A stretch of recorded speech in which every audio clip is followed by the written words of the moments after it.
Hey, salut tout le monde, bienvenue à Question Auto, Matt à bord du Kia Telluride. C'est un véhicule qu'on avait déjà fait l'essai, c'est un véhicule qui est quand même très jeune. D'ailleurs, si vous voulez voir l'essai complet qu'on a fait préalablement, c'est dans le i ici. Vous allez avoir aussi l'accélération et vous allez avoir, encore une fois, les fameux tests diagonales qu'on fait de traction intégrale, donc allez voir ça. Cette année, qu'est-ce qu'il y a en nouveauté? Ben, c'est une édition Night Sky, ou encore Nightfall, ou encore Nocturne, ou encore Black, appelez-le comme vous voulez, mais c'est quand même très très beau. Les signes à l'avant noir, les mentions Telluride noir, vous avez les roues, vous avez des additions de plastique, des bas de caisse aussi qui sont noirs, voire même à l'arrière aussi, c'est vraiment très très beau, même le contour des lumières qui sont extrêmement uniques. Une addition qui se démarque et c'est ce qu'on aime des Coréens.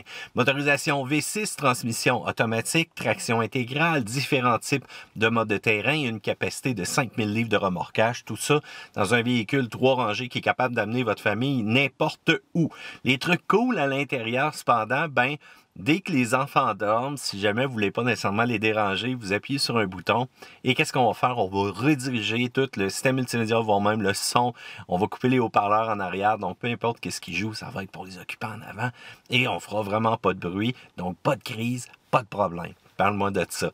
Dès que vous touchez aussi un bouton, que ce soit les essuie-glaces, que ce soit les lumières, vous avez l'affichage à l'intérieur, directement ici du bloc d'instruments.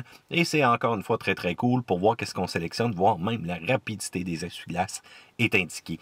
Vous avez aussi une autre caméra ultra utile. Dès que vous activez votre clignotant à gauche ou à droite, vous voyez directement au centre ici, donc une caméra en direct de ce qui se passe sur le côté. Donc, ça n'empêche pas cependant qu'il faut checker une fois de temps en temps dans ces miroirs, mais c'est quand même très très cool.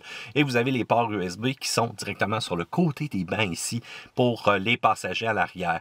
Donc, on m'a posé quand même plusieurs questions sur le Telluride. On disait, j'ai consulté le manuel du propriétaire, je me suis rendu compte qu'on disait seulement 1650 livres. Il me semble que c'est assez décevant. OK, donc 1650 livres, c'est sans les freins. Et soyons francs, voire même avec un VTT, remorque double, remorque fermée. Je comprends même pas les gens qui se promèneraient sans système de frein. Ce n'est pas des camionnettes, hein, c'est des véhicules du sport utilitaire et dès qu'on a mal balancé aussi la remorque, ça change énormément de comportement routier. Donc, je vous le dis tout de suite, moi je vous recommande automatiquement les freins sur votre remorque, qu'elle soit petite, qu'elle soit grosse, qu'elle soit énorme. C'est bien important, puis ça va améliorer le comportement routier, puis ça l'améliore surtout en situation d'urgence. Quand c'est le temps de freiner, vous ne vous ramasserez pas avec une remorque qui va passer nécessairement en avant de vous. Mais pour ça aussi, il faut bien ajuster ses freins et surtout bien la balancer. Donc, si vous avez des freins, c'est jusqu'à 5000 livres. Mais encore là, c'est marqué aussi dans le manuel que si jamais vous remorquez tout le temps, ça risque de briser plus souvent. Et oui, textuellement. Donc, de l'entretien qui est nécessaire. Puis en passant que vous ayez un Pathfinder, un Pilot, un Subaru Ascend, peu importe, c'est pas nécessairement des véhicules qui sont faits tout le temps pour tracter, là, surtout qu'il y en a qui disent 6000 livres et que ça se promène là derrière comme ça. Même si on rajoute un cooler à transmission, des fois c'est les freins qui écopent, c'est pas fait pour ça. Qu'est-ce qu'il y en est la capacité de remorquage quand je suis avec 7 personnes à l'intérieur?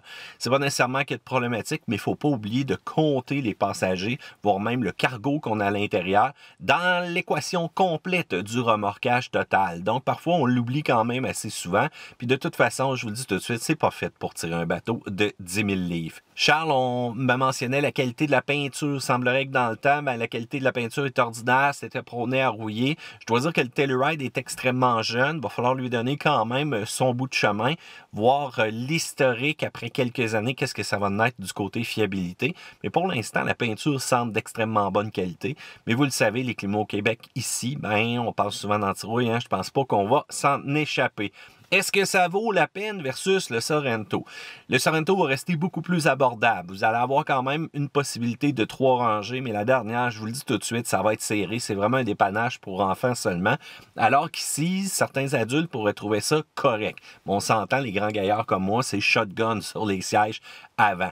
Du côté capacité de remorquage, c'est pas du tout la même chose. Avec le modèle 2021, on a vraiment réduit ça du côté du Sorento, alors que les anciennes versions V6 étaient capables quasiment de tracter autant.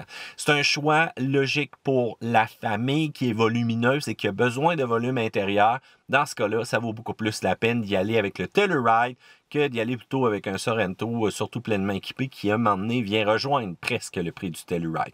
Du côté des points négatifs, je trouve quand même le V6 des fois un peu juste. Je trouve qu'il manque de pep un peu. Imaginez avec 5000 livres en arrière, ouf. Comportement routier qui est normal. Ben, c'est gros, c'est un gros bateau, hein? Fait qu'on n'a pas nécessairement une performance de conduite exceptionnelle.